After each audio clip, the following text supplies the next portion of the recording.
አራዳ ፓርክና ወዳጅነት ፓርክ መካከል አፓርትመንቶች እንዲሁም ለንግድ ተመራጭ በሆነው በመሃል ተክለ ሃይማኖት የንግድ ሱቆችን ይዘንሎት መተናል። ቤተ መንግስት አቅራቢያ አራዳ ፓርክ ፊት ለፊት ከ30% እውነተኛ ቅናሽ ጋር በካሬ በ73500 ብር ብቻ ከባለ 1 እስከ ባለ 3 መኝታ አፓርትመንቶችን ከሜሪትስ ፕሮፐርቲ ይዘንሎት ቀርበናል። በጥሬ ገንዘብ ለሚከፍሉ 30% ቅናሽ የተደረገባቸውን ባለ 1 መኝታ በ3.6 ሚሊዮን ብር አጠቃላይ ክፍያ፣ ባለ 2 መኝታ በ6.9 ሚሊዮን ብር አጠቃላይ ክፍያና ባለ 3 መኝታ በ9.5 ሚሊዮን ብር አጠቃላይ ክፍያ አቅርበንሎታል። እንዲሁም ከ10% ቅድመ ክፍያ ጀምሮ በ3 ዓመት የግንባታ ሂደት እየከፈሉ የቤት ባለቤት ይሆኑ።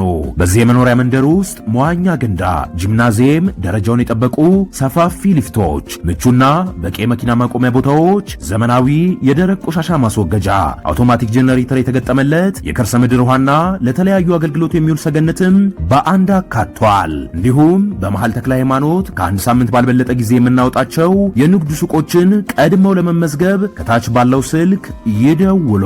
ሜሪትስ ፕሮፐርቲ አራዳ ፓርክ። የኢትዮጵያው የውጭ ጉዳይ ሚኒስትር ደብዳቤ ለአቻቸው የኤርትራ የውጭ ጉዳይ ሚኒስትር። ዛሬ ዋነኛ አጀንዳ በዓለም አቀፍም እየተዘገበ ያለ አጀንዳ ይሄ ነው። ብዙዎች የጦርነት ዋዜማ ብለውታል፣ ወይም የጦርነት አዋጅም ያሉት አሉ። በኢትዮጵያውያን ዘንድ ደግሞ ይሄ ትክክለኛ ተገቢ እንወያይ እንደራደር የሚል አጀንዳ ነው በሚል ተነስቷል።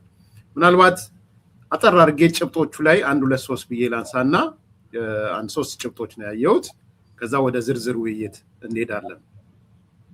የዚህ ደብዳቤ አንዱ ጭብጥ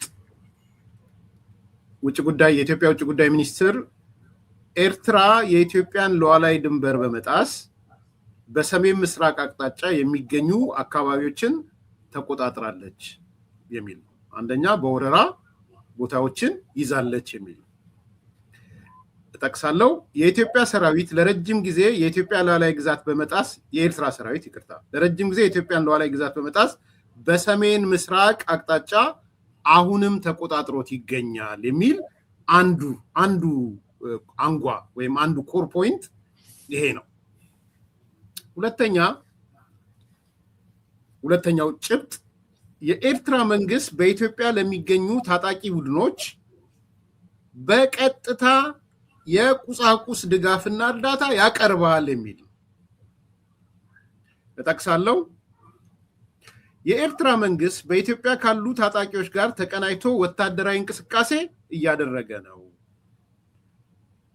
በሰሜን ምስራቃዊ የኢትዮጵያ ድንበር የኤርትራ ጦር ወታደሮች ወደ ኢትዮጵያ ግዛት ዘልቀው በመግባታቸውና በሰሜን ምዕራብ የሀገሪቱ ድንበር ደግሞ የኤርትራ ጦር ከአማጺ ቡድኖች ጋር እያደረገ ያለው የጋራ ወታደራዊ እርምጃ ጸብ አጫሪነቱን ብቻ ሳይሆን ፍጹም የሆነ ወረራ ነው ነው። ሁለት ቦታዎች በዋናነት ተጠቅሰዋል። ሰሜን ምስራቅ ኢትዮጵያ፣ ሰሜን ምዕራብ ኢትዮጵያ ማለት ነው። ወረራ ነው እየፈጸመ ያለው፣ ጸባጫሪነት ብቻ አይደለም የሚል ነው። ኮት ጠቅሳለሁ። አሁንም ይህ ተቀባይነት የሌለው ሁኔታ ለማስቆም የኤርትራ መንግስት ወታደሮችን ከኢትዮጵያ ግዛት በአስቸኳይ እንዲያስወጣና ከአማጺ ቡድኖች ጋር ያለውን ትብብር እንዲያቆም በይፋ እንጠይቃለን ይላል። የኤርትራ መንግስት የከፈተውን ትንኮሳ በምንም መመዘኛ ተቀባይነት እንደሌለው ሊያውቀው ይገባል ይላል። ሁለተኛው ጭብጥ ይሄ ነው ማለት ነው። ሶስተኛው ነው ያስኩት የመጨረሻው ጭብጥ የውይይትና የድርድር ጥያቄ ጠቅሳለሁ።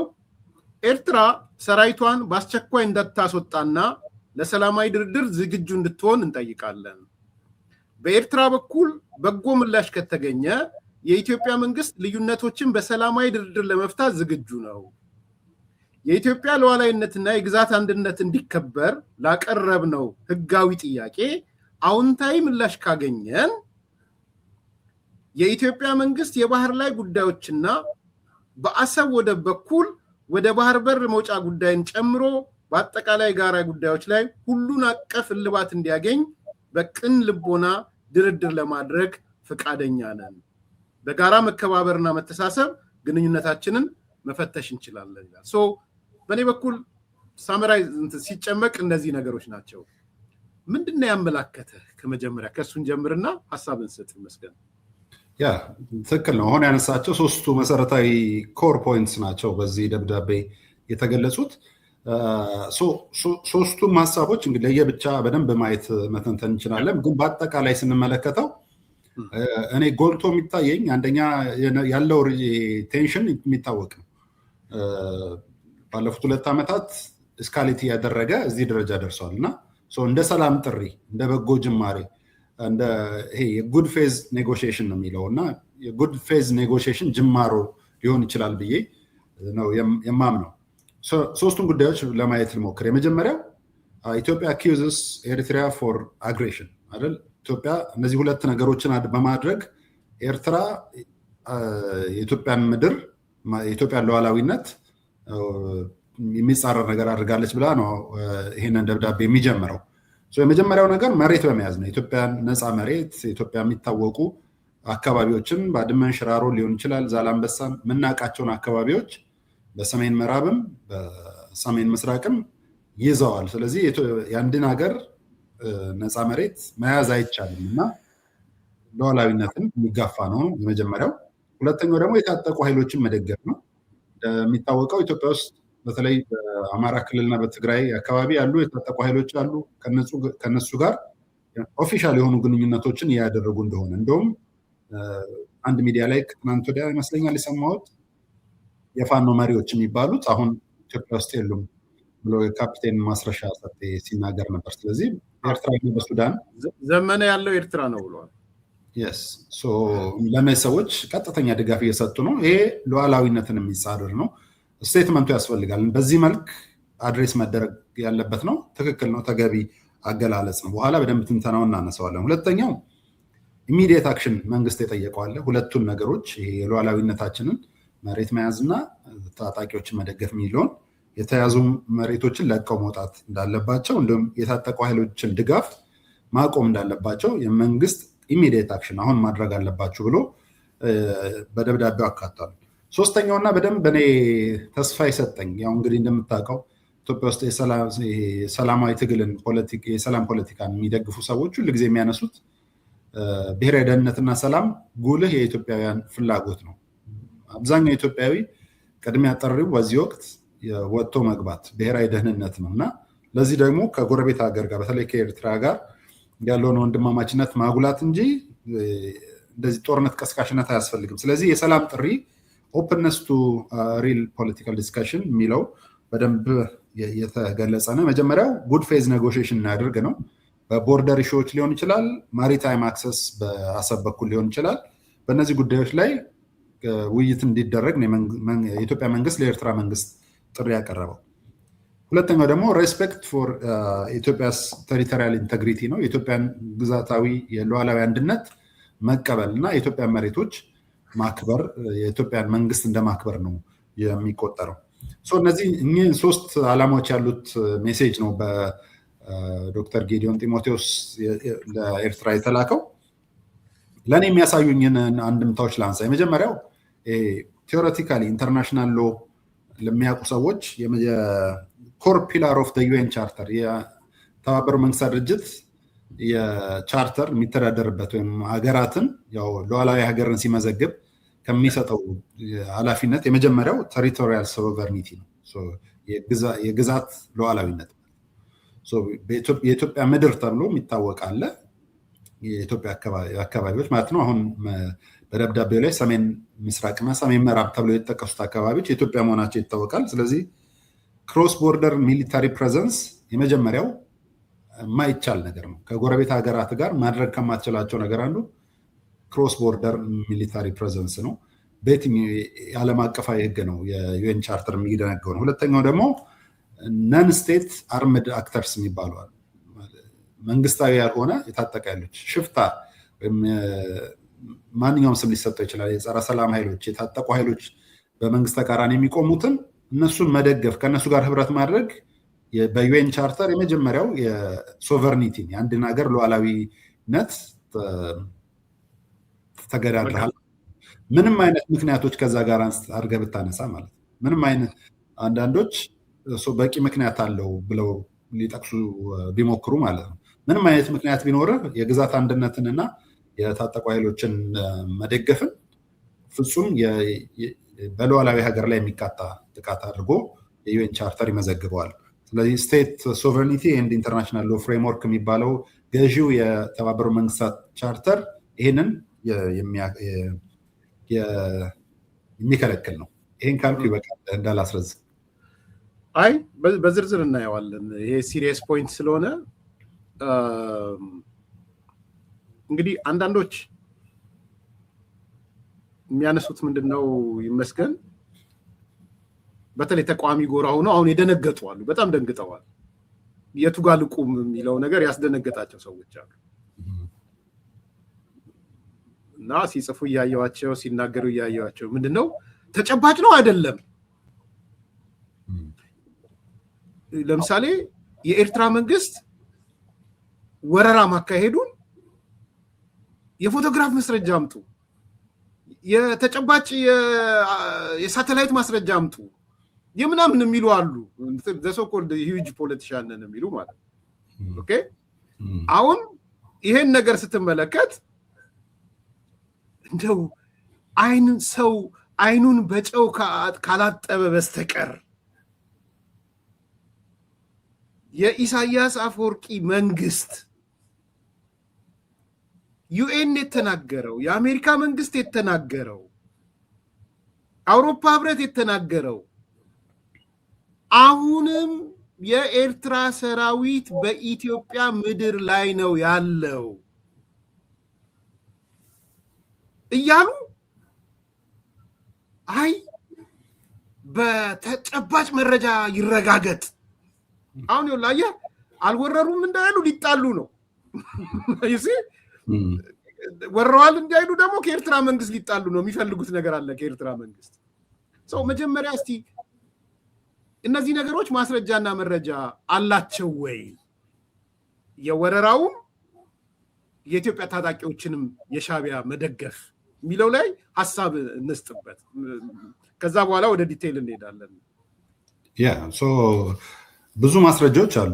አሁን የታጠቁ ኃይሎችን እንደሚደግፉ የተገለጸ ይመስለኛል። ከዚህ በፊትም በተደጋጋሚ ይሄ ጽምዶ የሚባለው ከትግራይ ታጣቂ ኃይሎች ጋር የሚያደርጉት እንደዚሁም በተከዜ ላይ ይመስለኛል የፋኖ አመራሮች እና ዘመነ የተራመዱ ምናምን ፎቶ እየተነሱ የሚለቁት የነበረው በጣም ብዙ በኢትዮጵያና የኤርትራ ድንበር መካከል ላይ በቀንዳሻቸው የታጠቁ ኃይሎች እንደሚቀያየሩ እንደሚያሰለጥኑላቸው ጭምር በትጥቅ እንደሚደግፏቸው ጭምር ብዙ መረጃዎች አሉ። ይመስገን ማስረጃ ምናምን ምን ማለት ነው ምናምን እያሉ ነበሻ እየጠየቁ ስለሆነ አዲስ ኮምፓሶች ናቸው። ስም አልጠቅስም፣ ግን የአንድ ሰውን ላንብብላችሁ። እሺ መጥቀስም ይችላሉ፣ ችግር የለብኝም። እንዲህ ብሎ ነው የጻፈው። የኢትዮጵያ የውጭ ጉዳይ ሚኒስትር ለኤርትራ አቻቸው በጻፉት ደብዳቤ ባለፉት ቀናት የኤርትራ ጦር በሰሜን ምስራቅ በኩል ዳር ድንበራችን ጥሶ መግባቱን እንዲሁም በሰሜን ምዕራብ በኩል ደግሞ ከአማጽያን ጋር በመሆን ትንኮሳ እየፈጸመ መሆኑን በመጠቆም በአስቸኳይ እንዲወጣ ጠይቀዋል። ይህ የድንበር ጥሰት ተከስቶ ከሆነ ሊወገዝ ይገባዋል። ከዚያ በፊት ግን ወንጀላቸው እውነተኛ መሆኑን በተጨባጭ ማረጋገጥ ያስፈልጋል። ለዚህ ደግሞ ድንበሮችን የጣሰው በተጨባጭ በየትኛው ክልል፣ በየትኛው ዞን፣ በየትኛው ወረዳ፣ በየትኛው ቀበሌ እንደሆነ መንግስት ግልጽ ሊያደርግ ይገባል። ከዚህ በመቀጠል ዜጎችና የሚዲያ ተቋማት የድንበር ጥሰቱ ተከሰተ በተባለው አካባቢ ካሉ ነዋሪዎችና የሳተላይት ማስረጃዎች በማመሳከር ማረጋገጥ ይገባቸዋል ይላል አቶ ጀዋር መሐመድ ነው። ቀጥል። አኪዜሽን እንደሚሆነው እንደዚህ አይነት አገላለጽ ነው። አኪዜሽን ማለት መንግስትን አሁን እንግዲህ ኦፊሻል የሆነ ሌተር ነው። ይሄን እኛ እየተወያየንበት ያለ ነው የኢትዮጵያ መንግስት ያወጣውን ሌተር ነው እና ማስረጃ ማለት የኢትዮጵያ መንግስት ራሱ ማስረጃ ነው። ኢትዮጵያ መንግስት እንደዚህ ሆኛለሁ ብሎ ሲናገር ማስረጃ አድርገህ መውሰድ ትችላለህ። ይሄ የሳተላይት መረጃ ምናምን ደግሞ እንደዚህ በአደባባይ የሚሰጥ አይደለም። መንግስት ከደብዳቤው ጋር የሳተላይት መረጃ እያይዞ እንዲልክ ከሆነ የታሰበው ማለት ነው። በአጠቃላይ ኢትዮጵያ ውስጥ አሁን ባለፈው በፓርላማም ጠቅላይ ሚኒስትሩ የኤርትራን ጉዳይ በዛ ልክ ያነሱበት ዋነኛው ምክንያት ምንድን ነው? አሁን አዲስ ትርክት ኢትዮጵያ ውስጥ እየተገነባ ነው። አዲስ ናሬቲቭ ሚዲያዎቹን ተመልከት። የኢትዮጵያ ሚዲያዎች አሁን የሚያሳዩት ኢትዮጵያ ውስጥ አዲስ አበባ ውስጥ ወደዛ ከመግባታችን በፊት ይቅርታ ይመስገን እንደው በጣም ስለከነከነኝ ነው። ለምሳሌ የትግራይ ክልል ህወሓትን ጨምረ ጊዜያዊ አስተዳደሩን ጨምረ ዝም ብሎ ቢጠየቅ በሚዲያ የኤርትራ መንግስት መሬታችሁን ይዛል እንደው እንደነሱ መሬታችንም ስለሚሉ የኢትዮጵያ የሚለውን ስለሚቀንሱ ህወሓቶች መሬታችሁን ይዞታል የኤርትራ መንግስት ቢባሉ ምግበይ ተደውሎለት ወዲም በታይ ተደውሎለት ጀነራል ታደሰ ወረደ ተደውሎለት ደብረጽዮን ተደውሎለት የኤርትራ ወታደሮች መሬታችሁን ይዘዋል አልያዙም ብለው ቢጠየቁ ምንድነው የሚመልሱት? ለዚህ ሰውዬም እየመለስኩለት ነው። ምን ኤክስፔክት አደርጋለሁ? እነሱ አሁን አብረዋቸው እየሰሩ ስለሚሆን አብዛኞቹ የትግራይ ታጣቂ ኃይሎች አብረዋቸው እየሰሩ ስለሚሆን ያው ይክዱታል ማለት ለጊዜው በአደባባይ ይሄን መናገር ለነሱ እርደት ነው። ከዚህ በፊት ባለፈው ጦርነት ላይ ሲሉ የነበረውንና አሁን የሚያራምዱት አጀንዳ ሲለያይ የራሳቸው ማንነት ስለሚገለጥ ሊክዱት ይችላሉ። ግን አብረው እነሱ እንደሚያሰለጥኑላቸው ከዛ ደርሰው እንደሚመለሱ። ስለዚህ የኤርትራ ወታደሮች መሬታችንን አልያዙም ብለው ይላሉ ብለህ ትገምታለህ? አብረህ እየሰራህ አሁን እኮ ማሳጣት ነው የሚሆነው። ከዚህ በፊት አይደል አብረውንም አሁን አብረው እንደሚሰሩ ታምናለህ መቼስ አይደል ኤርሚያስ? ቆይ እሱ ይቆየን ብዬ ነው። አሁን ግልጽ እኮ ነው ጥያቄው። አብሮ መስራት የሚለውን ቀጥሎ የሚመጣ ሆኖ ለትግራይ ህዝብ ለእኛን ይተውን ኢትዮጵያውያንን ይተውን ለትግራይ ህዝብ በአደባባይ ወጥቶ ደብረጽዮን በአደባባይ ወጥቶ ፍስሐ መንጁስ ወይም ጀነራል ታደሰ ወረደ ኤርትራ የትግራይን መሬት አልያዘችም ይላሉ ወይ? ለጀዋርም እየመለስኩለት ነው ባይዘው። ምክንያቱም ጀዋር አብሮ እየሰራ ስለሆነ ቲፒኤልኤፎችን ለምን አይጠይቃቸውም? ቀላል ጥያቄ ስለሆነ ምን አስኬደው የሳተላይት የሚዲያ ምናምን አስባለው ቲፒኤልኤፎችን ለምን አይጠይቃቸውም? አሁን ወዳ ጽምዶ ፈጥሯል አይደለ? ሶስት እዛ ላይ ምንድነው ከዛ ልነሳ ብዬ ነው። የጀነራል ታደሰ ወረደ እንደውም የጊዜያዊ አስተዳደሩ ኃላፊ ሆነው እንደመጡ መጀመሪያ ከሚጠይቋቸው ጥያቄዎች ውስጥ አሁን ይሄ ሁላ ነገር ውስጥ ሳይገባ ተፈናቃዮች ወደ ቦታቸው ይመለሱ፣ የኤርትራ መንግስት የያዘብን አካባቢ ለቆ ይውጣ የሚል ጥያቄ መጀመሪያ ጥያቄያቸው ነበር። አሁን ወደዚህ ከመጡ በኋላ ያሉ ለውጦችን አብረው መስራታቸው፣ ጽምዶ መመስረቱ ምናምን አይነት ነገሮች ከመምጣታቸው በፊት ጀምሮ ማለት ነው። እና ማስረጃው እንግዲህ እንትን የፎቶ አይደለም ማስረጃው ሳተላይቱ አይደለም ማስረጃው ራሱ ህሊናቸው በንጹህ ልብ የሚናገሩ ከሆነ ግልጽ ነው የኤርትራ መንግስት የኢትዮጵያን ሉዓላዊ ምድር መያዙ። ጥሩ ቀጥል። ከዛ ያስቆም የኢትዮጵያ መንግስት እንግዲህ እንደምታውቀው አዲስ የውጭ ግንኙነት ስታይል ወይም አዲስ ፖሊሲ እየተከተለ ነው። ይሄ ከዚህ በፊት የነበረው ሴኩሪቲ ዳይሌማ የሚባለው ሰላምም የለም ጦርነትም የለም ተብሎ በኢትዮጵያ ምድር ላይ እና በኤርትራ ድንበር መካከል ላይ የኢትዮጵያ ጦር በጣም በከፍተኛ ቁጥር የኤርትራን ጦር በከፍተኛ ቁጥር ይዘው ሲጠባበቁ የነበረውን ሁኔታ ለመቀየር በጣም የሄደባቸውን ጥረቶች የምናውቀው ነው። ጠቅላይ ሚኒስትሩ በረው እንደውም ዶክተር ደብረጽዮን እስኪያመሰግኗቸው ድረስ ይሱ እያሉ ብለው በመድረክ እስኪናገሩላቸው ድረስ ይሄ ሴኪሪቲ ዳይሌማ የሚባለውን ኢትዮጵያ ባለብዙ ጠላት ሀገር ነች የሚባለውን ትርክት ኢትዮጵያ ብዙ ወዳጆች ያሏት አካባቢዋን ኢትዮጵያ ኔበሮች ለእድገትና ለማስተሳሰር የምትሰራ ሀገር ነች ወደሚል ትርክት ለመቀየር ማለት ነው። እና ይሄኛው ሞዴል የኮኦፐሬቲቭ ሴኩሪቲ ፖሊሲ የሚባል ነው። ፕራዮሪታይዝ የሚደረጉ ነገሮች አሉት። ቅድሚያ ለመቀራረብ፣ ለኔጎሽዬሽን፣ ለሰላም ጥረቶች መስጠት ማለት ነው። ሁለተኛው ደግሞ ኮንፊደንስ ቢልዲንግ ሜዠርስ የሚባላሉ ወይም ደግሞ አብረህ ለመስራት ለመቀራረብም ራሱ የሚያስፈልጉ ነገሮች አሉ። አንዳንዶች የኢትዮጵያ ውጭ ግንኙነት ስራዎችን ለፎቶግራፍ ነው ምናምን የሚለዋሉ። ይሄኛው ትልቁ በኢንተርናሽናል እና ፎሬን ፖሊሲ ሪሌሽን ላይ ኮንፊደንስ ቢልዲንግ ሜዠር የሚባል ማግኘት፣ ፎቶ መነሳት ሊሆን ይችላል፣ የውይይት አጀንዳዎችን ማንሳት፣ ኔጎሽቲንግ ፓወር ያላቸውን እንደ አፍሪካ ህብረት፣ ኢጋድ፣ ሌሎችም ሀገሮች ኢንቮልቭድ እንዲሆኑ መጋበዝ ሊሆን ይችላል። እንደዚህ አይነት ነገሮች እንዳለ የኮኦፐሬቲቭ ሴኩሪቲ ፖሊሲ ኢትዮጵያ አሁን እየተገበረችው ያለ እና በጣም ውጤት እያመጣ ያለ የሚመስል ነው። በተለይ ሪጂናል ፖለቲካል ኢኮኖሚ የኢትዮጵያን ሪጂናል ፖለቲካል ኢኮኖሚ ከፍ የሚያደርግ ነው። አንደኛው ኢትዮጵያ ውስጥ አሁን ትልቅ ስራ እየሰራ ያለው የንግድና ቀጠናዊ ትስስር የሚባለው ከኬንያ ጋር በመንገድ እንድንገናኝ፣ ከሱዳን ጋር በመንገድ እንድንገናኝ፣ የወደብ አክሰሶቻችንን አክሰስ ቱ ፖርት የሚባለውን የሚያሰፋልን አማራጮችን መስራት ማለት ነው። እና ኔጎሽቲንግ ፖርት አክሰስ ወይም ሲ አክሰስ የሚባለው በጣም ለኢትዮጵያ ፖለቲካል ኢኮኖሚ ወሳኝ መሆኑንና መንግስት በተደጋጋሚ ያነሳው ሀሳብ መሆኑን ይሄ የሰላም ጥሪም አብሮ አንድ አካል ማድረግ ያለበት ስለ ማሪታይም አክሰስ እና ስለ አሰብ ማንሳት እንደሆነ በዚህ ደብዳቤ ተገልጿል። እንግዲህ ስለ ወደብ ልማቱ በደንብ ሪጂናል ኢንቴግሬሽን ወይም ስለሱ በደንብ በኋላ እመለስበታለሁ። ሶስት ነጥቦች ግን ላንሳ። ይሄ ዶክመንት የያዘውና ለምን ሲምቦል ያመጣል? የመጀመሪያው የዓለም አቀፍ ህግን ነው መሰረት የሚያደርገው።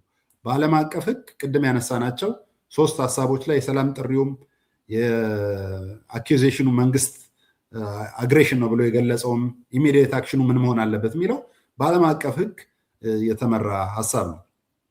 ሌላው ሪጂናል ኢንሴኪሪቲን ቴንሽንን አሌቬት የሚያደርግ ቀጠናው የኢትዮጵያ አካባቢዎች ኢትዮጵያን የሚያዋስኑ ሀገራት እንዳለ ከኢትዮጵያ ጋር በአንድም በሌላም በታሪክ አጋጣሚ በጣም ቁርሾ ያላቸው ናቸው ከኬንያ ውጭ። ነገር ግን ሴንቲሜንት የፖሊሲ ዳይሬክሽንክ ሁል ጊዜ ግጭት ተኮር ሳይሆን ሪጂናል ኮኦፕሬሽንን የሚያነሳ መሆኑ ሁለተኛው ትልቅ ሀሳብ ነው። የዴቨሎፕመንት ኦሪየንትድ ዲፕሎማሲ የሚባለው ማለት ነው። የኤርትራ መንግስት ግን በአንጻሩ እንደምታውቀው ዴቨሎፕመንት ኦሪየንትድ የሆኑ ስራዎችን ከየትኛውም የአካባቢው ሀገር ጋር ከጅቡቲም ከሱዳንም ከኢትዮጵያም ጋር ሰርቶ አያውቅም። ከልማት ጋር የተያያዙ ስራዎችን አንድም ሰርቶ አያውቅም። ሰርቷቸው የሚያውቃቸው ነገሮች እንዳለ ወይ የሴኪሪቲ ቶክ ነው ሁል ጊዜ እንጂ ስለ መንገድ የጋራ ኢንፍራስትራክቸር ይኑረን። ለምሳሌ በኢትዮጵያ ጥሪ ለአሰብ ላይ አንድ ጄኔሬተር ከአረብ ኤምሬትስም ሄዶ ነበር። ስቲል እንቅስቃሴ አሰብ ላይ እንዳይኖር ስለሚፈልጉ የዴቨሎፕመንት ኦሪየንትድ ሜንታሊቲ ስለሌላቸው ማለት ነው። ወይም ልማትን አምጥተው የህብረተሰቡን ችግር መቅረፍ፣ አካባቢውን ዘመናዊ ማድረግ፣ ሪጂናል ሀብ ማድረግ በጣም ስትራቴጂክ ፖዚሽን ነው የኤርትራ ፖዚሽን እንደሚታወቀው በሜዲትራኒያን እና በህንድ ውቅያኖስ መካከል፣ በኤዥያ እና በአውሮፓ መካከል፣ በመካከለኛው ምስራቅና በአፍሪካ መካከል ያለች ቦታ በመሆኗ ማለት ነው። ይሄንን ግን ለመጠቀም የፖለቲካ ተነሳሽነታቸው በጣም የወረደ መሆኑ እንደዚህ ያለውን ዲማንድ ራሱ እንደዚህ ያለውን የሰላም ጥሪ አገራቸውን ታሪካቸውን የኤርትራ መንግስት ከሆነችበት ጊዜ ጀምሮ ታይቶ የማይታወቅ ታሪካዊ ለውጥ ማምጣት የሚችሉበትን አጋጣሚ ወደ ጎን እየገፉ እዚህ ደርሰዋል ማለት እንችላለን። እስቲ አሁን በደንብ እናስምርበትና እንድንሄድ የምፈልገው ነው። አሁን is there any doubt ኢትዮጵያ እየተተነኮሰች አይደለም ብሎ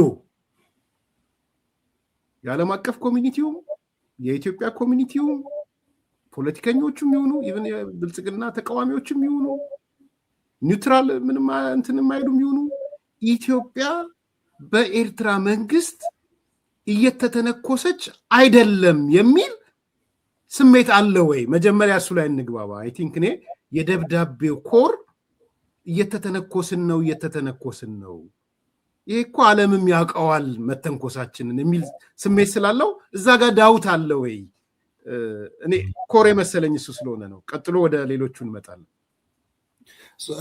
ዳውት ያላቸው ሰዎች አሁን ቅድም የሚያነሳው በኋላ የሚያፍሩ ይመስለኛል። ያው እንግዲህ የማፈር ልምድ ባይታይባቸው በኋላ የኤርትራ መንግስት ይሄንን ያደረኩት አሁን ለምሳሌ ለዚህ ምላሽ ሲሰጥ ይሄንን ያደረኩት እንደዚህ ሆኜ ነው ማለት አሁን የኢትዮጵያ ምድር የገባሁት ጥሪ ተደርጎልኝ ነው ወይም በጦርነት በጣም ወደ እኔ ቀጠና እየገቡብኝ ስለሆነ ነው ብሎ ምላሽ የሚሰጥ ከሆነ ቦታ መያዙ የኢትዮጵያን መሬት ሉዓላዊ ግዛት መያዙን በኋላ በሚገልጽባት አካሄድ ሲገልጽ የሚያፍሩ ይመስለኛል። ሌላው ማረጋገጫዎቹ አብረዋቸው የሚሰሩት አካላት ናቸው። የኢትዮጵያ ታጣቂ ኃይሎች ከኤርትራ መንግስት ጋር እየሰሩ ነው እና ይህንን በአደባባይ እየተናገሩ ሪሌሽናቸውን ግልጽ እያደረጉ እዛ ሀገር እየኖሩ ራሱ ኢሳያስ አፈወርቂ በአመታዊ በዓሉ ላይም በቃለ መጠይቁም ከኢትዮጵያ ኃይሎች ከኦሮሞም ከምኑም አብረን እየሰራን ነው አይነት ኢምፕሊኬሽን ያለው ነገር አይደል የሚያወራው። ሁለተኛች ዘሶኮል ጽምዶ የምትባለው የለችም ነው እየተባለ ያለው ማለት ስፔሲፊክ እናርገው ትንኮሳ የለም ወይ ከሚለው ለመነሳት በደንብ ድምድማት ላይ አስቀምጦ መሄድ ስለሚያስፈልግ ማለት ነው። አሁን መከራከር ይቻላል ወይ የፋኖ ታጣቂዎች ጉዟቸው ኤርትራ መሆኑን ከኤርትራ የጦር መሳሪያ እንትን በስም ባይዘው እኔ በዝርዝር እነግርሃለሁ። ኖት ኦንሊ ዘመነ ቀድሞ የሄዱ ሰዎች አሉ። ከወሎ ሄዱ አሉ፣ ከጎንደር ሄዱ አሉ፣ ከጎጃም ሄዱ አሉ። ከጀርባቸው ነው የምንከመርባቸው ያለው አሁን እንትኑ ሰርክል ውስጥ ገብቶ መግቢያ መውጫ ያጣው ጀና ተፈራ ማሞ አለ እንከመራለን የሚለው የጽምዶም ኮንሴፕት ታጣቂዎቹ ወደዛ መሄዳቸው ከዛ ደግሞ ራሱ የኤርትራ መንግስት የሚናገረው ይህን ነገር ወደ ኋላ ትተህ እየተተነኮሰች አይደለም የሚል ኮንሴፕት እንዴት ዳውት ውስጥ የምትገባው እንዴት ነው የሚለውን ማስረገጥ ስለፈለኩኝ ነው። ይመስገን። ያስ እኔ እንትንም ይመስለኛል ኤርሚያስ ያላዋቂነት ማሳያም ይመስለኛል። በእንዲህ አይነት ጉዳዮች ላይ እንዴት ያለ ስትራቴጂክ መልስ ነው መመለስ ያለብኝ የሚለውንም አለማወቅ ይመስለኛል። በጣም ይሄ ምክንያቱም አንድ ነገር ማሰብ አለ። ፖለቲካል አክተር ነኝ ብለህ የምታስብ ከሆነ በዚህ ነገር ውስጥ እኔ ተሳትፏለኝ ወይም ይህን ነገር አናላይዝ እያደረግኩኝ አመራር የምሰጥ ሰው ነኝ ብለህ የምታስብ ከሆነ ከብዙ አንጻር ትመለከተዋለህ። ዛሬ የምትናገራት ነገር እንዴት እንደምትመነዘር ይህን ራሱ ምላሻቸውን የኤርትራ መንግስት እንዴት ያየዋል፣ የኢትዮጵያ መንግስት እንዴት ያየዋል፣ ተቃዋሚ ኃይሎች ህዝቡ እንዴት ያየዋል፣ ህዝቡ እንዴት ተመልክቶ ነው እኔንም ግን አለማፈር ይታይባቸዋል። ብዙዎቹ የታጠቁ ኃይሎችን የሚደግፉ ሰዎች ብዙዎቹ በኢትዮጵያ ውስጥ በቃ አሁንም ተመልሰው የፖለቲካል አክተር ለመሆን የሚሞክሩ ሰዎች ቅድም የጠቀስካቸውም ሌሎችም የአላዋቂነት ማሳያቸው በጣም እየገዘፈ እየመጣ ነው። አንደኛ። ሁለተኛ ደግሞ ይሄ የፖለቲካ ትንተናቸው አንድን ነገር ስትተነትን ለነገ ማሰብ የዘላቂ አቋምክ ይሄ ቋሚ የማይቀይሩ አቋሞች ብለህ ያስካቸውን ነገሮችን እንዴት ነው መግለጽ ያለብኝ ማንጸባረቅ ያለብኝ የሚለው እንጂ በተመሳሳይ ሚዲያ ፕላትፎርማቸው እየመጡ አሁንም ያረጀና በቃ ኢትዮጵያ ውስጥ ድጋሚ ተግባር ላይ ሊሆን የማይችል አይነት ሜተድን ሲያነሱ ነው የምንመለከት። ጥሩ። እኔ እዚህ ላይ በደንብ ማስረገጥ የምፈልግበት 2-3 ምክንያቶች አሉኝ። አንደኛው ጦርነት ከተነሳም ከኤርትራ ጋር ጦርነት የሚነሳው በዚህ ምክንያት ነው። የባህር በር የምናምን ጉዳይ አይደለም። እሱ የቀጣይ አጀንዳ ነው፣ በሌላ መልኩ የሚመለስ ነው። እሱ የኢትዮጵያ መንግስት እኔ ጦርነት ደጋፊ አይደለሁም፣ ይታወቃል። ጦርነት የሚያስነሳ ከሆነ ቅድም ያልከው ነው። ይመስገን የተባበሩት መንግስታትን ሶቨርኒቲ የምንበለው ህግጋቶችን የጣሰ ነገር በኤርትራ መንግስት እየተፈጸመ በሻዕቢያ እየተፈጸመ ስለሆነ ነው። ተደጋጋሚ ትንኮሳዎች ማለት ነው። ከሞላ ጎደል ኢሳያስ አፈወርቂ ካለ ኢትዮጵያ ፖለቲካ ፍትፈታ ሌላ ስራ የለውም። ዛሬም በዚህ መንግስትም በኢህአዴግ መንግስትም ከዛም በፊት ጫካም እያለ መንግስት ከሆነ በኋላ ግን ኢትዮጵያን ካላመሰ ወይም በኢትዮጵያ ጉዳይ ላይ 10 ጣቱን ካልከተተ መኖር የሚችል ሰው አይደለም። ይሄ ኦብጀክቲቭ ሪያሊቲ ነው፣ ምንም ጥያቄ የለውም። ተቃዋሚዎች የሚደራጁት ኤርትራ ነው። የብሔር ድርጅቶች የሚደራጁት ኤርትራ ነው። ጦር መሳሪያ የሚመጣው ከኤርትራ ነው። ሁሉንም ነገር ብትወስድ ጣቱን የከተተ 10 ጣቱን የከተተ ኃይል ነው። ከኢትዮጵያ ፖለቲካ ውጭም ህልው የለውም። ባይዘው ኢሳያስ የኤርትራ ፖለቲካ ማለት አልፈልግም። የሻዕቢያ ፖለቲካ ግን ከኢትዮጵያ ፖለቲካ ውጭ ደረቅ ኩበት ነው የሚሆነው። የለውም፣ ውሃም አይኖረውም። የተንሳፈፈ ኩበት ነው የሚሆነው። ኢትዮጵያ መስት ነው ኢትዮጵያ ውስጥ መግባቱ። እሱን ነው ለማስቀረት እየተሞከረ ያለው። ስለዚህ ምንጊዜም ቢሆን ሻዕቢያም ይሁን ኢሳያስ ኢትዮጵያን ከመተንኮስ በኢትዮጵያ ጉዳይ ጣቱን ከመክተት መብት ሁሉ ነው የሚመስለው። ባይዘው ስለ ኢትዮጵያ እኮ አስተያየት መስጠት ኢሳያስ መብቱ አድርጎ እኮ ነው የሚወስደው። ቃለ መጠይቅ ሲደረግ ከተናገረው ስለ ኤርትራ ከተናገረው በላይ ስለ ኢትዮጵያ የተናገረው እኮ ይበልጣል። ብዙ ቦታዎች ላይ መብት አድርጎት ማለት ነው። ኦኬ ሶ ይሄ አንዱ ጎልቶ የወጣ ደግሞ አሁን በዋናነት ጎልቶ የወጣ ጉዳይ ተደርጎ ሊታይ የሚችል ነው።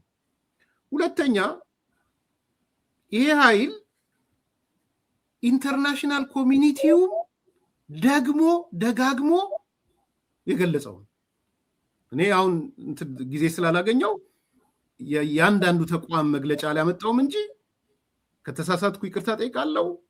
የአሜሪካ መንግስትም የአውሮፓ ህብረትም የተለያዩ ሀገራትም በመግለጫዎቻቸው ላይ የኤርትራ መንግስት የኢትዮጵያን መሬቶች ተቆጣጥሮ አልወጣም የሚል አቋም ነው የአፍሪካ ህብረትን የሚጨምር ይመስለኛል፣ የአፍሪካ ህብረትን ጨምሮ።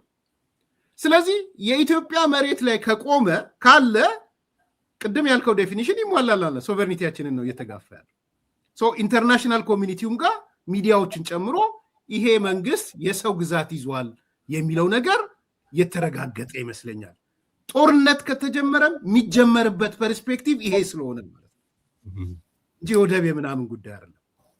ሶስተኛ እና ማጠቃለያ አይ ቲንክ ከኢትዮ ኤርትራ ጦርነት ልምድ መወሰድ ያለበት ይመስለኛል። ይመስገን የኢትዮ ኤርትራ ጦርነት ምንድነው? ዲፕሎማቲካሊ ፌል አድርገናል። በነገራችን ይሄ በፓርቲ ደረጃም የተገመገመ ነው። ምን እንደሆነ ታውቃለህ? ጠቅላላ ምዕራባውያን የምትላቸው ሌሎቹ በሙሉ የምትላቸው ኢትዮጵያን እንደ ወራሪ ነበር የቆጠሯት። የሚገርም ምክንያቱም ያቺ ትንሽ ሀገር እንዴት ትልቁን ሀገር ትወረዋለች? ኢትዮጵያን እንደ ወራሪ፣ ኤርትራ እንደ ተወራሪ ነው ታይታ የነበረው። አንዳንዶቹ አልፎ ሄደውም አይ የባህር በር የወሰዱትን የባህር በር ሊመልሱ ነው እስከ ማለት የኢትዮ ኤርትራ ጦርነት አንዱ ስብከትም እሱም ነበረ። በነገራችን ላይ አሁን ደግሞ ይብሳል፣ አሁን ደግሞ ይከፋል። ተጎትቶ ታያለ። አሁን ኢሳያስ እና የኢሳያስ ሰዎች መግለጫ ያወጣሉ። አያወጡም ብዬ አላምንም። ሲያወጡ ግን ጦርነት ሊጀምርብኝ ነው፣ ጀምሮም የባህር በር ሊወስድብኝ ነው፣ አሰብን ሊወስድብኝ ነው ብለው እንደሚመጡ ኤክስፔክት አደርጋለሁ። መጠንቀቅ የሚያስፈልገው ኢትዮጵያውያን፣ ኢትዮጵያ ወዳዶች፣ ጦርነት ከተጀመረም ለአሰብ ወይ ለቀይ ባህር አይደለም። ጦርነት ከተጀመረም ጦርነት የሚጀመረው ለኢሳያስ አፈወርቂና መንግስቱ ለሚፈጽመው ትንኮሳና ለወረረው መሬት ነው፣ ለኢትዮጵያ መሬት።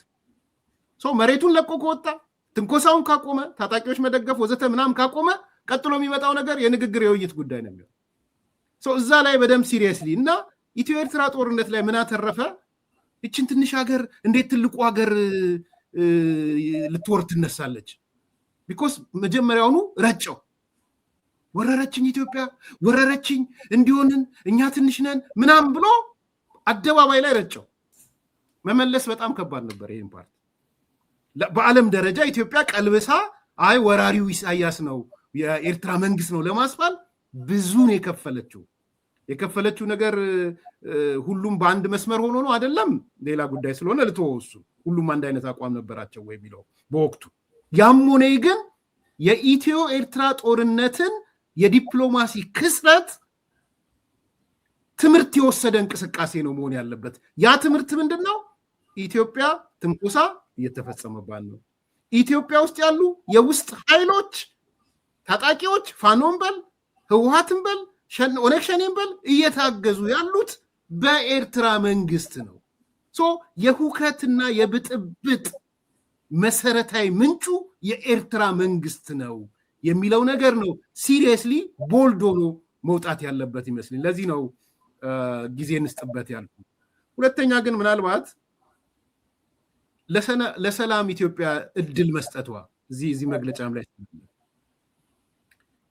አይ ስላልቻለች ነው፣ አቅም አንሷት ነው፣ ብትገጥም አቶ አንዳርጋቸው እንዳለው መስከረም ላይ ይሄ መንግስት ይሄዳል፣ በ3 ወር አይቆይም፣ ኤርትራን ድሮስ አሁን እንደውም ጽምዶ ተፈጥሯል፣ በዚህ በኩል ሸኔ አለ፣ በዚህ ፋኖ አለ፣ በዚህ በኩል ህወሓት አለ፣ በዚህ በኩል ሻዕቢያ አለ።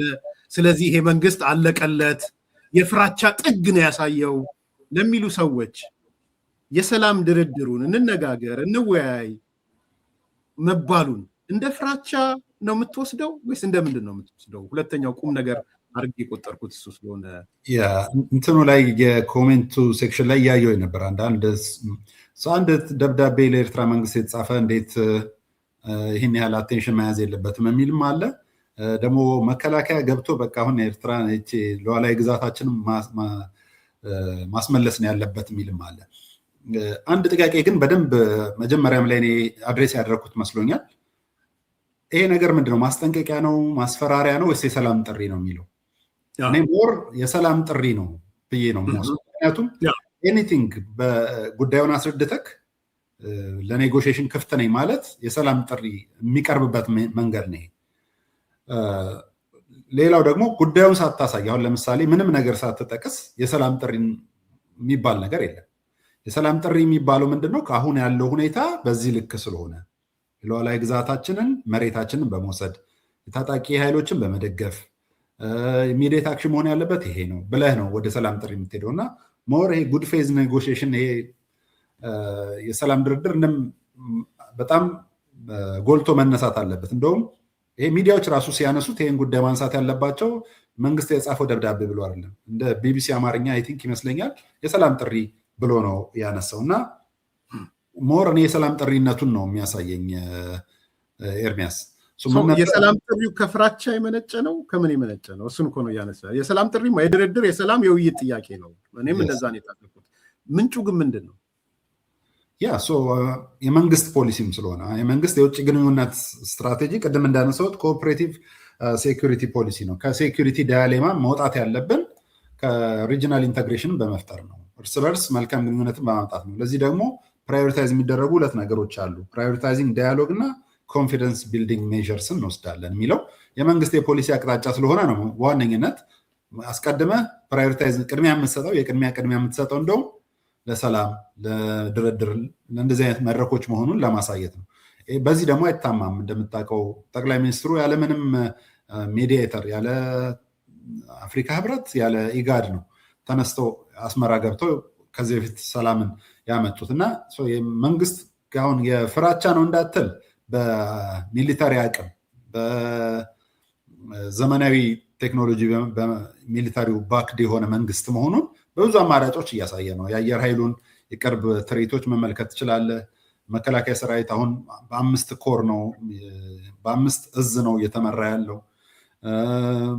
ኢትዮጵያ ውስጥ ያለው ይሄ የቴክኖሎጂ ድሮኖችን የሚሊታሪ አፓራተሶቻችን ከፍ ማለታቸውን የሚያሳይ ነው እና ከፍርሃት ነው ብሎ የሚያስብ ሰው ራሱ አንደኛ በፍርሃት እኮ የሰላም ጥሪን አታስተላልፍም። በፍርሃት እንደውም እኔ ማንኛውንም እርምጃ ወስዳለሁ ብለህ ነው የምትፈራው የምትናገረው። ግዛቴን ብለቃችሁ ካልወጣችሁ እንደዚህ ያደርጋለሁ ነው የምትለው።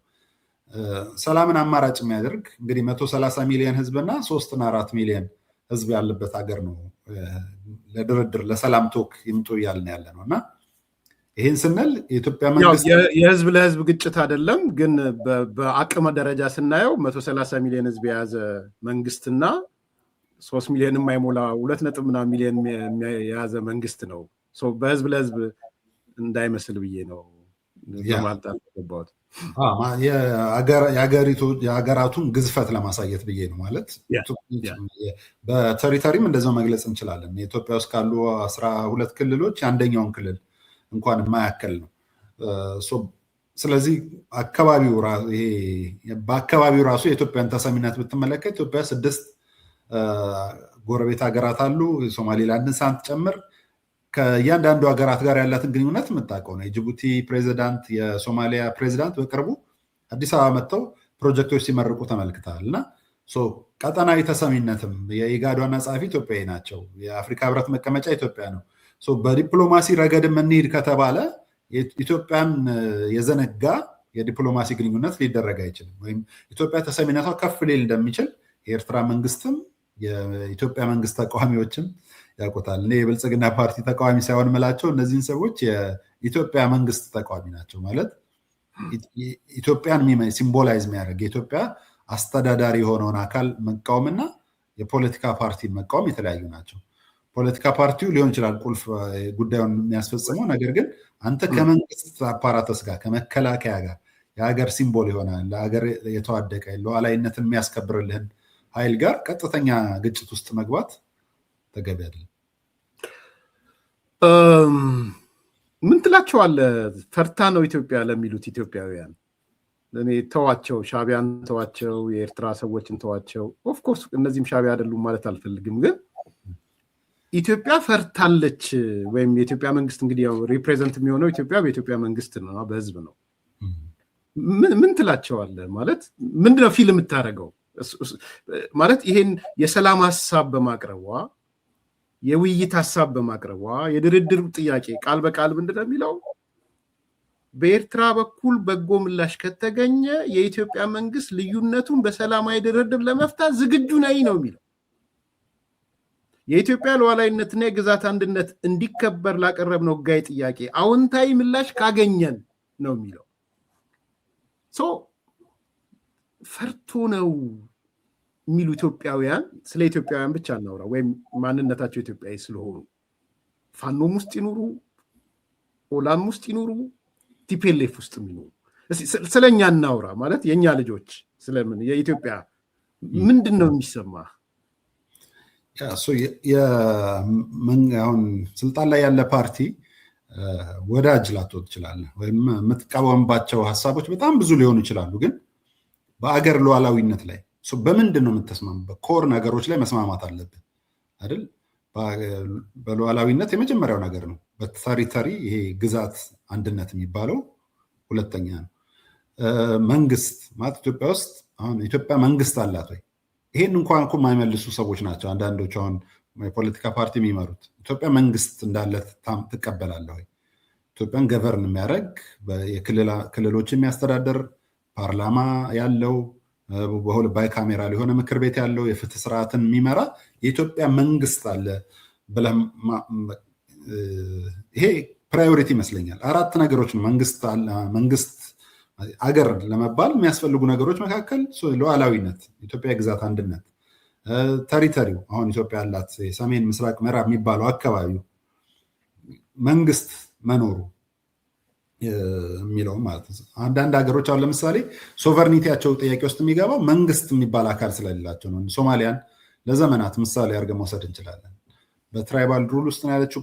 ግዛት አንድነቷ ያልተጠበቀ ሀገር ነች እና በሁሉ ጊዜ ተቃውሞ ይነሳባት እና እኔ ለእንደዚህ አይነት ተቃውሞዎች ብዙ ሩም መስጠት አልፈልግም። ማለት የዲስከሽን ፖይንት መሆን የለበትም። እኔ ስንት ጉዳዮች አሉብን እኮ ቴክኒካሊ ሊወሩ የሚገባቸው ማለት የፖለቲካ ትንተና ሊሰራባቸው የሚገባ ብዙ ወሳኝ ጉዳዮች እያሉ እነዚህ ሰዎች የኢትዮጵያ መንግስት ተቃዋሚዎች ናቸው። የኢትዮጵያ የፖለቲካ ፓርቲ ሳይሆኑ መንግስትን ማብጠልጠል በጣም ቀላል ማለት ማንኛውንም መንግስት የአሜሪካን መንግስት የእንግሊዝን መንግስት ማብጠልጠል ፈልጋለሁ ብትል የሚሰራን ሰው የሚራመድን ሰው ይሄንን እንደዚህ አልሰራህም እንደዚህ ደግሞ ብታየው ማለት ቀላል ነው። ግን በሚያስተባብሩ ወይም ደግሞ በቃ አብረህ ልትሰራባቸው አገሬ ብለህ የትኩረት አቅጣጫ ልታደርግ በምትችላቸው ጉዳዮች ላይ ግን መተባበር መጀመር ያለ አማራጭ ነው።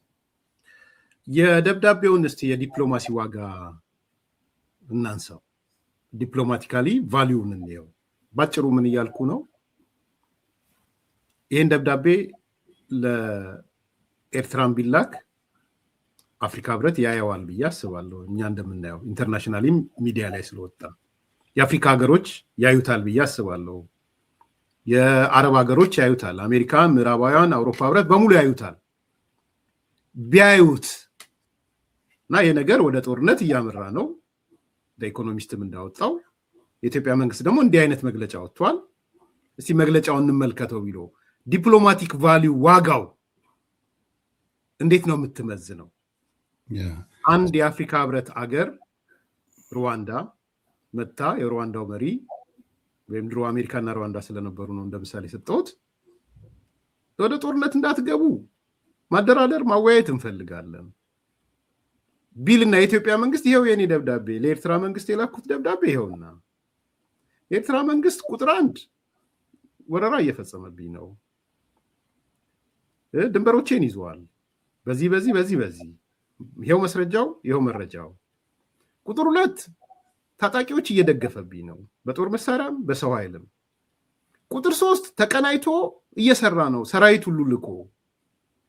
ይሄን ነገር ካስቆመ እንዲያስቆም ጽፍ ያለው ካስቆመ ደግሞ ለሌሎች ጥቅሞች ላይ ደግሞ ለመደራደር ዝግጁ ነኝ። ደብዳቤ ላይ በይፋ የገለጽኩት ይሄ ነው። አም ሬዲ ለመደራደር ለመነጋገር ቢል ለሩዋንዳው ፕሬዚዳንት ኤርትራ ጋር ቢሄድ ምንድነው ምላሽ የሚያገኘው?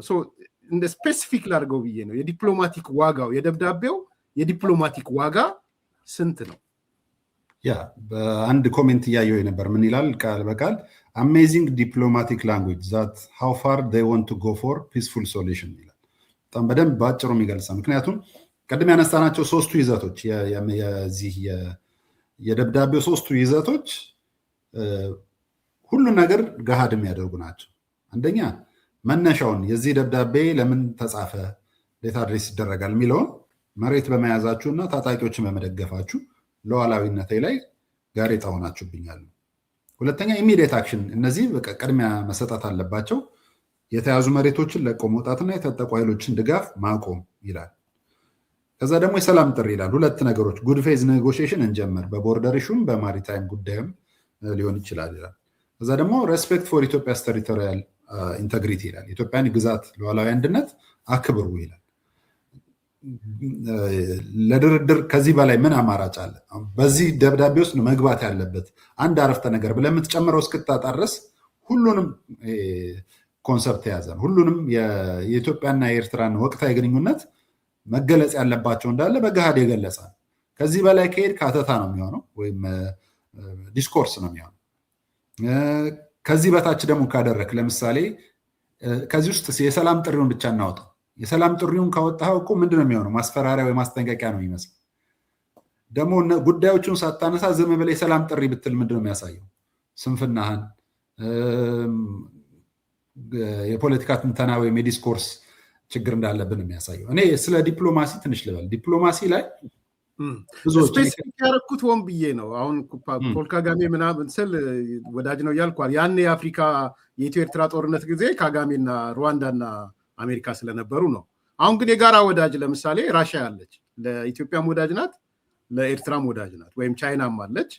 ለሁለቱ ሀገሮች አዲስ አበባ ቢመጡና አስመራ ቢመጡ ምንድን ነው ከዛ በቃ ቻይና ወይም ራሽያ በሚሉ የያዙት ቀጥል።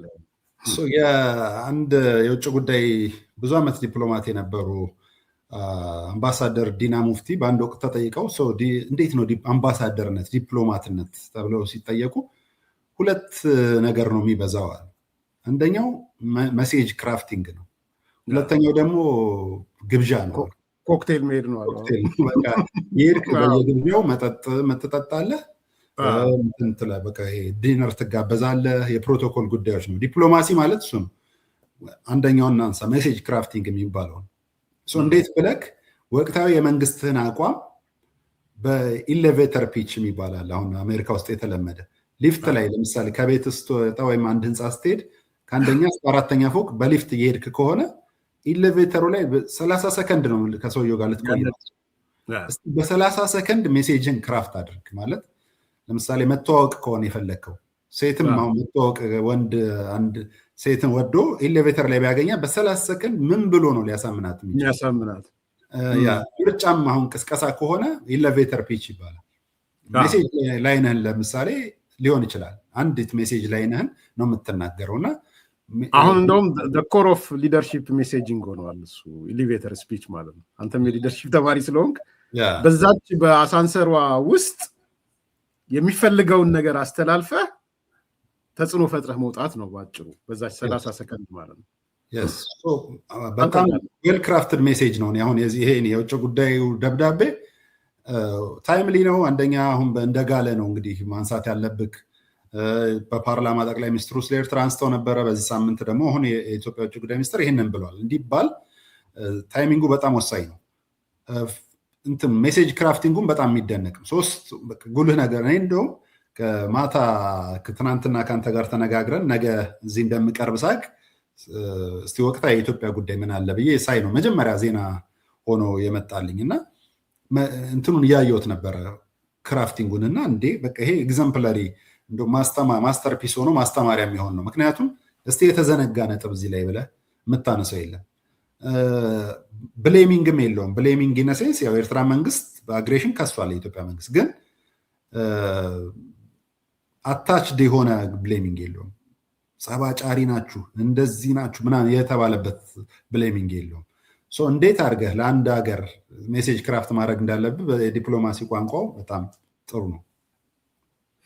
ጥሩ ፋይናል ፖይንት ወደኋላ ያቆየ ነው የዚህ የአሰብ ጉዳይ፣ የባህር በር ጉዳይ፣ ከዛ ጋር የተያያዙ ነገሮችን እንዴት ነው ያያቸው? ምናልባት ምንድነው የሚለው የኢትዮጵያ ሉዓላዊነትና የግዛት አንድነት እንዲከበር ላቀረብነው ሕጋዊ ጥያቄ አዎንታዊ ምላሽ ካገኘን የኢትዮጵያ መንግስት የባህር ላይ ጉዳዮችና በአሰብ ወደብ በኩል ወደ ባህር በር መውጣት ጉዳይን ጨምሮ በአጠቃላይ የጋራ ጉዳዮች ላይ ሁሉን አቀፍ እልባት እንዲያገኝ በቅን ልቦና ድርድር ለማድረግ ይፈልጋል ይላል።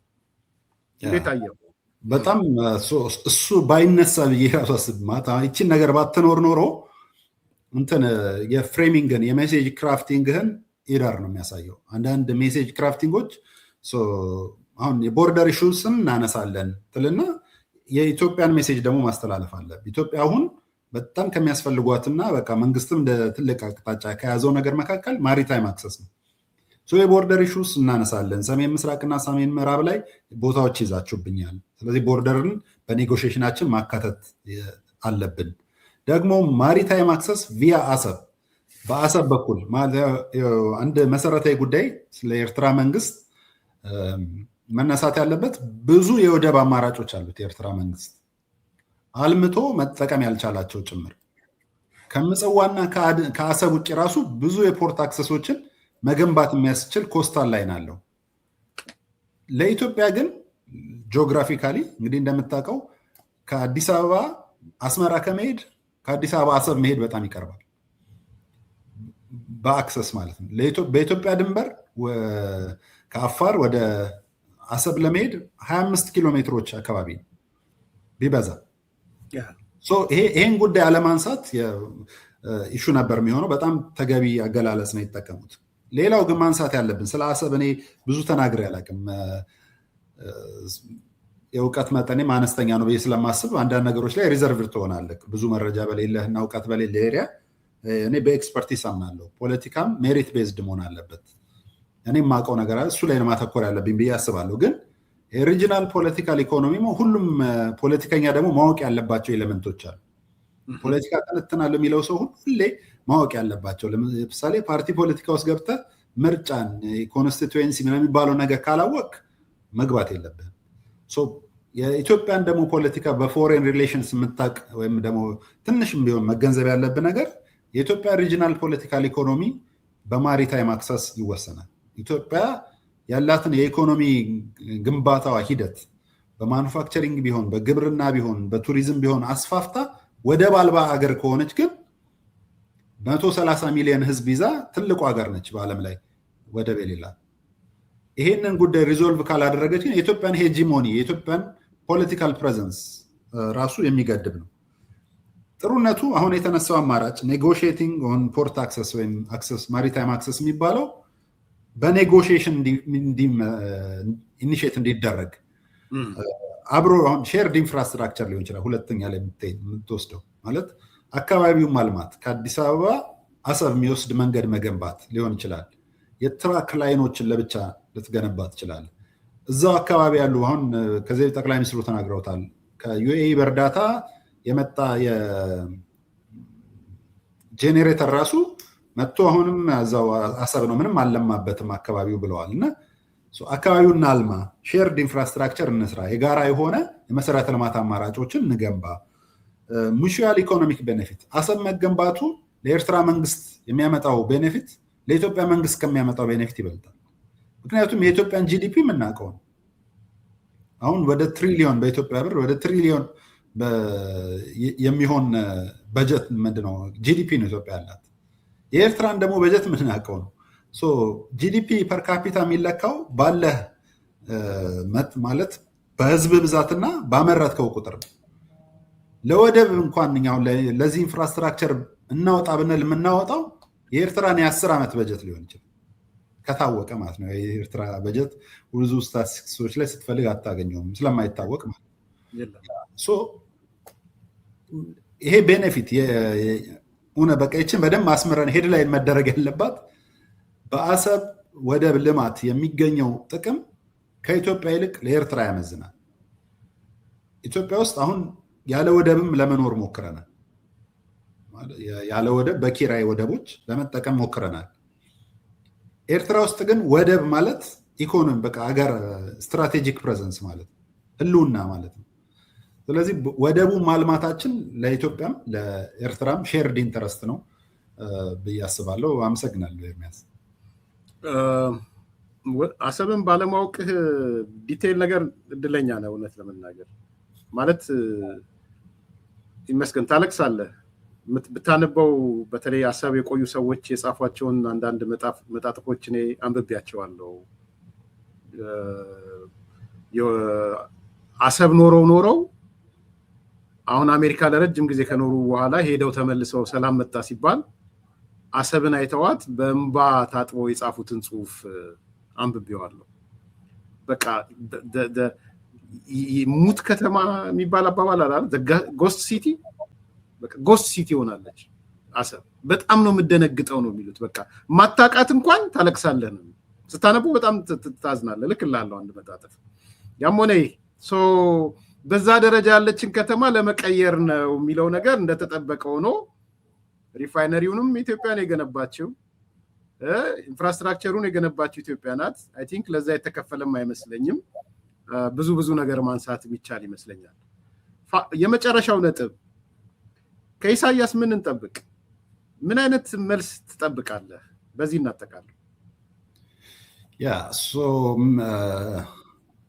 የምጠብቀው አንደኛ ምላሹን ከሳቸው ሳይሆን በትዊተር ላይ አክቲቭ ከሆኑ የሳቸው ሰዎች ከኢሳያስ መንግስት በቅርቡ ቶሎ ጠብቃለሁ በእነዚህ 2-3 ቀናት ውስጥ ቢያንስ ሰምተነዋል ወይም ደግሞ አይሆንም ኦቨር አወር በእኛ መቃብር ላይ ነው የሚል አይነት መግለጫም ሊሆን ይችላል ደግሞ ልቦና ገዝተው ከሆነ ያጤና ነው ወይም የመከርንበት ነው የሚል አይነት ነገር ልንሰማ እንችላለን የምታስታውስ ከሆነ የዛኔ ጠቅላይ ሚኒስትሩ በመጋቢት 24 2010 በኢትዮጵያ አቆጣጠር ለኤርትራ መንግስት ጥሪ ሲያስተላልፉ በፓርላማ ከአንድ ወር ከምናምን በኋላ ወደ ሲዳማ ወልቂጤና ዛካይሳቸው ቱር እያደረጉ አንድ የባህል ልብስ የወልቂጤ አዳራሽ ውስጥ ሆነው ነው የኤርትራው በዓል ላይ ግንቦት የኤርትራ በዓል ላይ ማነው ፕሬዚዳንት ኢሳያስ አፈወርቂ የተናገሩት በቃ እኛም ተቀብለናል የኢትዮጵያ ጤናው ነው ኢትዮጵያን ሲሉ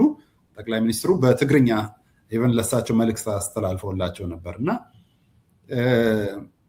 ስዊፍት የሆነ ሪፕላይ ተጠብቃለሁ ነገር ግን በአንጻሩ ደግሞ የኤርትራ መንግስት ያለው ስታበርነስ በዘመናት ያየ ነው ለድርድር ዝግጁ አለመሆን አይነት ነገሮችንም እጠብቃለሁ ስለዚህ ፖዚቲቭ ሪስፖንስ ነው የምትጠብቀው ማለት ነው እንትን ስላለኝ ነው አዎንታዊ ምላሽ ነው የምትጠብቀው ጥሩ ነው ደብዳቤው እኛ አልወረርንም እኛ ታጣቂ አንደግፍም ይላሉ ያስባለሁ እንዳልከው ቀጥሎ ግን ወደ ድርድር ወደ ውይይት ምናምን የሚለው ላይ ፖዚቲቭሊ ያዩታል እኔ ከኤርትራ መንግስት ይልቅ የሌሎች አክተሮችን ሪስፖንስ በደንብ እጠብቃለሁ ማለት የአፍሪካ ህብረት ኢጋድ ሌሎችም ይሄ ለማደራደር ይሄ ኔጎሽዬሽን ፒስ ቶኩን ለማድረስ ወደ ኤርትራ ወደ አስመራ ጉዞ ያደርጋሉ ብዬ ኤክስፔክት አደርጋለሁ ሌሎችም ይሄ ጉዳይ በጣም ይመለከተናል በሚያስቡ የአሜሪካ መንግስት በአዲስ አበባ ያለው ኢትዮጵያ የአሜሪካ ኤምባሲ ሌሎችም በጎ ምላሽ ይሰጡታል ብዬ አስባለሁ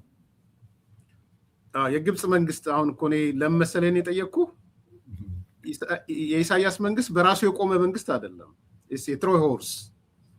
ትሮይ ሆርስነቱ ደግሞ ለግብጽ ነው ሶ የግብጽ መልስ ምንድነው ብሎ መጠበቁ የተሻለ ይሆናል ኢሳያስን ከመጠበቅ ይልቅ ግብጽ ያለችበት ቁመና ደግሞ ይታወቃል ብዬ ስለማስብ ነው ሶ ለኔ ፖዚቲቭ ሪስፖንስ ግብጽ ፖዚቲቭ ከሆነች ምናልባት አላቅም እዚህ ፖዚቲቭ ሪስፖንስ ሊመጣ ይችላል ካልሆነ ግን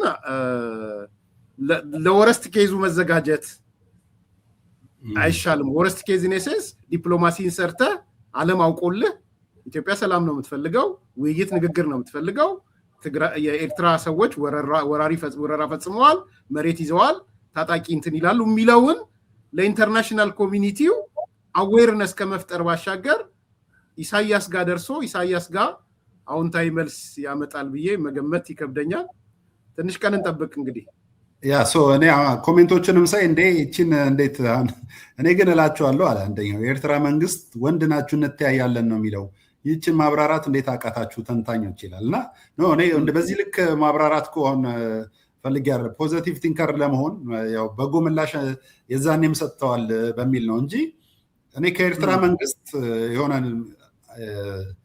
እንትን ጠብቅ ያለ አይደል ከነሱ አሁን መልእክት መጠበቅ ወይም በጎ ምላሽ መጠበቅ አይ ነው የማይታሰብ ነገር ነው። ግን አጋጣሚውን አሁን ይህንን አጋጣሚ ኢትዮጵያን ይህን ደብዳቤ ዓለም አቀፍ ተቋማት በተለይ አዲስ አበባ የሚገኙ ዓለም አቀፍ ተቋማት ይመለከቱታል። ስለዚህ እነሱ ወደ ሌላ ሪፕላይ ወደ ይህንን ጉዳይ አጀንዳ የማድረግ እድል ይኖራቸዋል ብዬ በማሰብ ነው እና ያው መልካሙ በመመኘት ነው።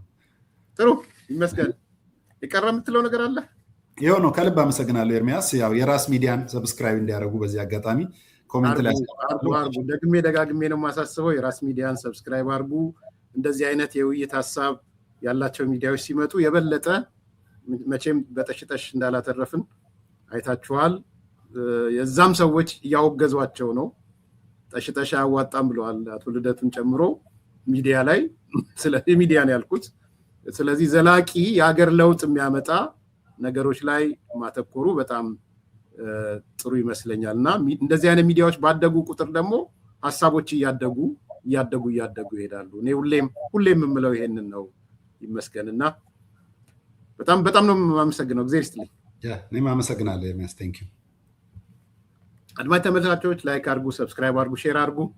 ጥያቄ አስተያየት ካላችሁ ላኩልን። የዛሬው አጀንዳ በዚህ የሚቆም አይደለም። የተለያየ ፐርስፔክቲቭ ያላችሁ ሰዎችም የተለያየ እይታ ያላችሁም ሰዎች አዲስ ኮምፓስ ብንጋበዝ ደስ ይለናል ካላችሁ ወሳኝ አጀንዳ ስለሆነ በgmail.com ላይ አዲስ ኮምፓስ @gmail.com ላይ ጻፉልን እና መገኘት የምትችሉ ከሆነ እንወያያለን። የዛሬው ፕሮግራማችን በዚህ ተጠናቀቀ። መልካም ቀን። አራዳ ፓርክና ወዳጅነት ፓርክ መካከል አፓርትመንቶች እንዲሁም ለንግድ ተመራጭ በሆነው በመሃል ተክለ ሃይማኖት የንግድ ሱቆችን ይዘንሎት መተናል። ቤተ መንግስት አቅራቢያ አራዳ ፓርክ ፊት ለፊት ከ30% እውነተኛ ቅናሽ ጋር በካሬ በ73500 ብር ብቻ ከባለ 1 እስከ ባለ 3 መኝታ አፓርትመንቶችን ከሜሪትስ ፕሮፐርቲ ይዘንሎት ቀርበናል። በጥሬ ገንዘብ ለሚከፍሉ 30% ቅናሽ የተደረገባቸውን ባለ 1 መኝታ በ3.6 ሚሊዮን ብር አጠቃላይ ክፍያ፣ ባለ 2 መኝታ በ6.9 ሚሊዮን ብር አጠቃላይ ክፍያና ባለ 3 መኝታ በ9.5 ሚሊዮን ብር አጠቃላይ ክፍያ አቅርበንሎታል። እንዲሁም ከ10% ቅድመ ክፍያ ጀምሮ በ3 ዓመት የግንባታ ሂደት እየከፈሉ የቤት ባለቤት ይሆኑ።